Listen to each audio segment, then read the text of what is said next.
जय हिंद दोस्तों, त्यागी trading tips में आपका स्वागत है। दोस्तों, इस वीडियो के अंदर हम बात करने वाले हैं कि आखिर लगातार मार्केट के अंदर गिरावट का कौन सा कारण है, फिर से गिरावट क्यों हो रही है। निफ्टी 50 के अंदर इतनी बड़ी गिरावट नहीं है, लेकिन आपके पोर्टफोलियो में लगातार क्यों गिरावट हो रही है, उसका सबसे मेजर कारण कौन सा, उसके बारे में यहाँ पर बात होने वाली है। साथ ही यहाँ पर 3 शेयर मैं आपको बताने वाला हूँ जो 52 वीक लो के आसपास आ चुके हैं। गिरावट वहाँ से भी हो सकती है, लेकिन अच्छी मजबूत कंपनी है, शायद आने वाले टाइम में आपका पैसा बन जाए, क्योंकि शेयर गिरते हैं, गिरने के बाद बढ़ते हैं, ये चलता रहता है। लेकिन कुछ लोग नए होते हैं, वो टूट कर बिखर जाते हैं। पुराने लोगों को ये सारी चीज़ें मालूम होती है, वो जल्दीबाजी में किसी शेयर को खरीदते नहीं हैं और साथ ही आराम से खरीदते हैं और एक बार में नहीं खरीदते हैं। देखिए, बहुत सारे लोग स्मार्ट लोग होते हैं जिनको बोलते हैं ज़्यादा तेज लोग। वो कैसे होते हैं कि एक एक साल, डेढ़ डेढ़ साल तक मार्केट को देखेंगे, एक भी ट्रेड नहीं लेंगे, एक भी ट्रेड नहीं लेंगे।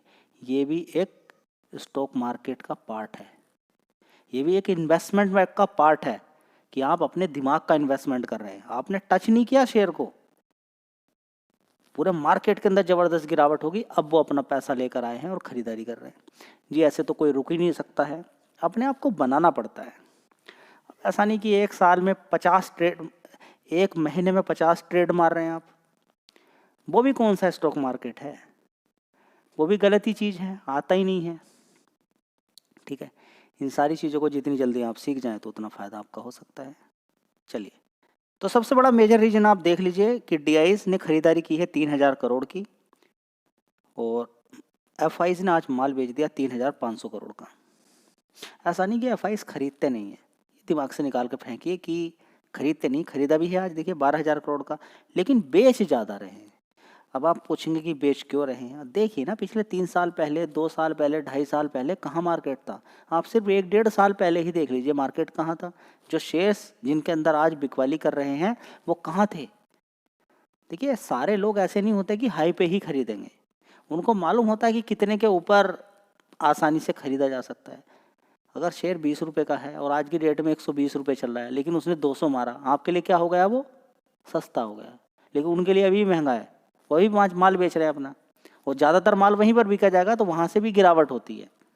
ये सारी चीज़ें आपके माइंड में आ जानी चाहिए। तो गिरावट का सबसे बड़ा कारण क्या है, एफआईज जो लगातार माल बेच रहे हैं। चलिए, पहला शेयर होगा डिलीवरी। इस शेयर की अगर देखें तो लगातार गिरावट है, 261 रुपये का भाव है, 4% ये आज भी गिर गया है।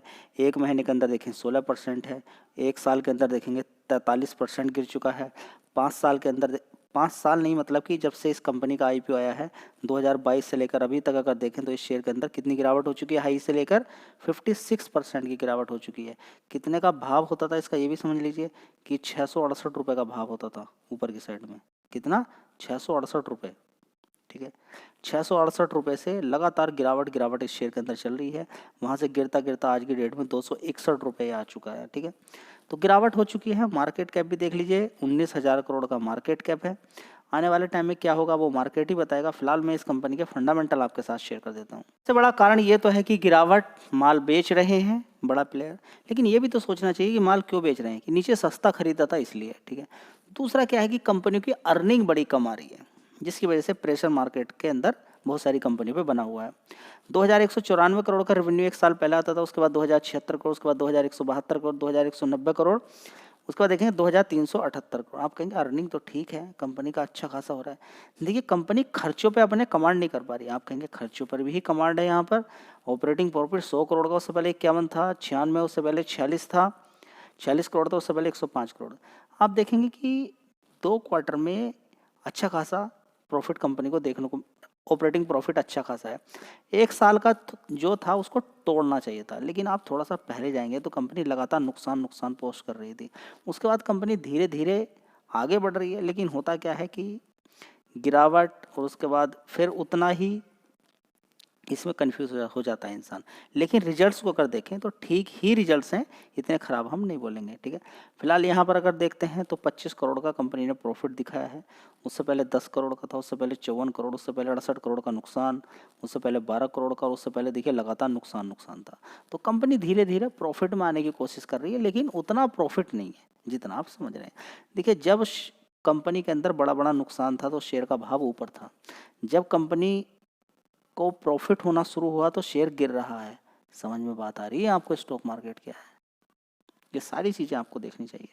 25 करोड़ का सिर्फ प्रॉफिट दिखाया है, जबकि कंपनी का रेवेन्यू कितना जनरेट हुआ है? 2378 करोड़ का। 78 करोड़ का भी नेट प्रॉफिट नहीं दिखाया, 100 करोड़ का भी नेट प्रॉफिट नहीं दिखाया। ऑपरेटिंग प्रॉफिट तो दिखा दिया 100 करोड़ का, खर्चा देखिए कितना दिखा दिया? 2278 करोड़ का। ठीक है, तो ये है मार्केट। आपको खुद भी समझ में आना चाहिए कि कैसे आप अनुमान, अब इस चीज को देख के क्या हम ये कह सकते हैं कि कंपनी खराब है? बताइए ना जी, खर्चे ज़्यादा कर रही है तो खराब ही हो गई। हाँ, बस ये है कि अर्निंग भी ठीक है, खर्चों पे कमांड करना है, कंपनी बिंदास है। समझ बता रही है? चलिए, तो अगली कंपनी है टाटा मोटर्स। इसके अंदर भी देखिए 660 रुपये का भाव है और 52 वीक लो देख लीजिए कितना है? 660 रुपये का। डेली 52 वीक लो की तरफ जा रहा है। आपको मालूम है उसके पीछे का कारण JLR रहता है, और या फिर आप देखेंगे कंपटीशन, जो कि टेस्ला कंपनी इंडिया के अंदर आ सकती है। और आने के बाद आपको मालूम ही है कि क्या होगा, टाटा मोटर्स की कितना मार्जिन और कितनी दिक्कतें परेशानी हो सकती है। उसको देखते हुए लोग यहाँ से थोड़ी सी दूरी बना रहे हैं, गिरावट हो रही है। अब आगे देखते हैं क्या होता है और कंपनी किस तरीके से अपने आप को संभालती है। टॉप मैनेजमेंट के लोग भी छोड़ते हुए जा रहे हैं यहाँ पर। तो अभी खलबली सी मची हुई है कंपनी के अंदर। ऐसा नहीं कि कंपनी का काम नहीं चल रहा है, कंपनी की बिक्री नहीं हो रही है, वो सब कुछ ओके है, कोई दिक्कत इतनी खास नहीं है। फिलहाल अभी क्या है, गिरावट है। और जब गिरावट होती है आपको मालूम है कि रुकता नहीं है शेयर, गिरता ही चला जाता है। ठीक है, तो सब कुछ ओके है।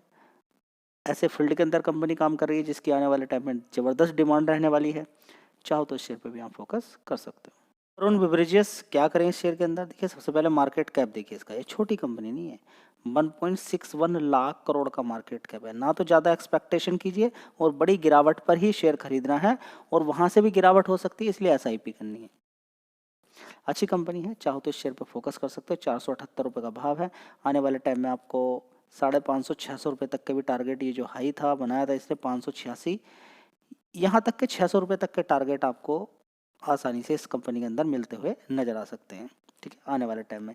क्या कोई रिकमेंडेशन है? नहीं, बिल्कुल भी रिकमेंडेशन नहीं। यहाँ से गिर नहीं सकता, क्यों नहीं गिर सकता है? क्या नीचे 400 रुपये भी जा सकता है? बिल्कुल जा सकता है। ठीक है, रिकमेंडेशन फिर बता देता हूँ, कुछ भी नहीं है, मेरा पर्टिकुलर एक अनुमान है, उस पर आप चाहो तो बिलीव कर सकते हो, नहीं तो अवॉइड कर सकते हो। ठीक है, ऐसा नहीं होना चाहिए कि त्यागी टेंटिव्स आपने वरुण बेवरेजेस को बता दिया था कि वहाँ तक शायद जा सकता है।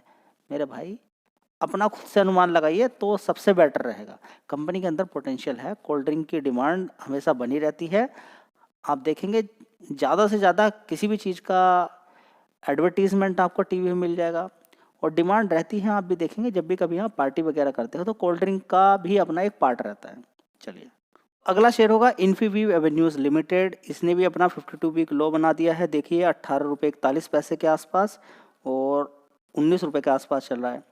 लगातार गिरावट है मार्केट के अंदर। एक चीज़ याद रख लीजिएगा, बड़ी गिरावट के बाद ऐसा नहीं होता तुरंत शेयर के अंदर तेजी बनती है, और बड़ी तेजी के बाद ऐसा भी नहीं कि एकदम ही शेयर गिर जाता है, कुछ समय लग जाता है। यहाँ से रिकवरी होने में टाइम लगेगा।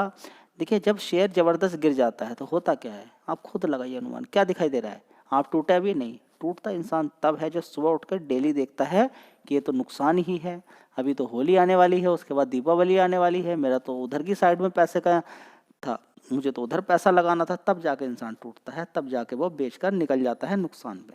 इसलिए बोला जाता है स्टॉक मार्केट में कि जो पैसा ज़रूरत का नहीं है वही डालिए, और लॉन्ग टर्म वेट करना होता है, और लॉन्ग टर्म SIP चलानी होती है, जिस तरह से म्यूचुअल फंड में चलती है। ठीक है, तो 19 रुपये 23 पैसे का शेयर है, ये यहीं पे कवर किया था। 42 रुपये तक इस शेयर ने मारा था उस समय। उसके बाद ज़बरदस्त इसके अंदर गिरावट है। अभी यहाँ पर जहाँ से चला था वहीं आ चुका है। सारे शेयर्स के अंदर वही हो रहा है, जहाँ से चालू हुए थे वहीं लगभग धीरे धीरे पहुँच रहे हैं। ठीक है, तो इस शेयर के अंदर सबसे पहले देखिए मार्केट कैप कितना है इसका, 5000 करोड़ का मार्केट कैप है। तो सबसे बढ़िया बात यही है कि आपको छोटी कंपनी मिल रही है, छोटा शेयर का भाव मिल रहा है। कंपनी के फंडामेंटल एक बार देख लेते हैं। फंडामेंटल याद रखिएगा, मार्केट कैप और प्राइस के अकॉर्डिंग ही दिखाई देंगे आपको। चलिए, अगर बात करते हैं इन्फीवीव एवेन्यूज़ की, तो देखिए 907 करोड़ का इस कंपनी का रेवेन्यू है। उसके बाद 727 करोड़, उसके बाद 745 करोड़, उसके बाद 1017 करोड़, उसके बाद देखेंगे 1070 करोड़। इस तरीके से कंपनी का रेवेन्यू ऊपर की साइड में बढ़ता जा रहा है। ऑपरेटिंग प्रॉफिट देख लीजिए यहाँ पर 65 करोड़, उसके बाद 65, 69 करोड़, 78 करोड़। ठीक है, तो ऑपरेटिंग प्रॉफिट आगे बढ़ रहा है, फ्लैट बोलेंगे इसको हम, पिछले क्वार्टर की अपेक्षा, लेकिन ठीक है। चलिए, इसी तरह से प्रॉफिट अगर देखते हैं तो 43 करोड़ का प्रॉफिट था, बढ़कर 64 का हो गया। पिछले क्वार्टर में 47 था, लेकिन एक क्वार्टर में 69 करोड़ का भी प्रॉफिट देखने को मिला है। ठीक है, इस क्वार्टर में और इन क्वार्टर की अपेक्षा ठीक ही यहाँ पर देखने को मिला है। एक चीज़ मैं आपको और दिखा देता हूँ, इस कंपनी में जो मज़ेदार बात लगी है कि कंपनी पर अगर कर्ज होता है तो बड़ी दिक्कत होती है, लेकिन कंपनी का कर्ज धीरे धीरे बढ़ रहा है, लेकिन कंपनी का कर्ज उतना नहीं है कि शेयर को हिला दे। 136 करोड़ का कंपनी पे कर्ज है और रिजर्व 3,324 करोड़ का है, तो इतनी डरने और घबराने वाली कोई बात नहीं है यहाँ पर। और इस कंपनी के अंदर अगर हम देखते हैं तो प्रोमोटर की होल्डिंग पहले 30% होती थी, अब घटकर कितनी रह गई 27.36%। ठीक है, जो कि धीरे धीरे थोड़ी थोड़ी कम हो रही है। चलिए, एफ अगर हम यहाँ पर देखते हैं तो इस शेयर के अंदर एफ अपनी होल्डिंग थोड़े से, अभी देखिए 7% तक थी, बीच बीच में 6% से इन्होंने अपनी होल्डिंग एफ ने की 7.51% तक, उसके बाद 6.57, उसके बाद 6.80 फिर बढ़ाई, और उसके बाद देखिए 7.17% तक अपनी होल्डिंग कर ली है। मतलब एफ धीरे धीरे थोड़ा थोड़ा यहाँ पर माल बढ़ा रहे हैं। और डी ने भी 0.09 से 0.12%, 0.15%। तो एफ डी बीच में थोड़ा बहुत माल बेचते हैं, लेकिन एफ की बात करें तो फिर आगे फिर खरीदारी करना शुरू कर देते हैं। तो देख सकते हैं छोटा शेयर है, उसके अकॉर्डिंग फंडामेंटल है, ज़बरदस्ती कुछ नहीं है यहाँ पर कि आपको खरीदना है क्या नहीं है। इस चैनल पर खरीदने बेचने की राय बिल्कुल नहीं दी जाती है। एज़ पर सेबी रूल आपको अच्छा लगता है खरीदिए, नहीं तो अवॉइड कर सकते हैं। एज़ पर जनरल नॉलेज आपको मिले, आपको एक नॉलेज मिले कि काम कैसे किया जाता है, किस तरीके से शेयर को देखा जाता है, किस तरीके से एनालिसिस की जाती है, वो सारी चीज़ें मैं आपके सामने रखता रहता हूँ। जय हिंद, वंदे मातरम।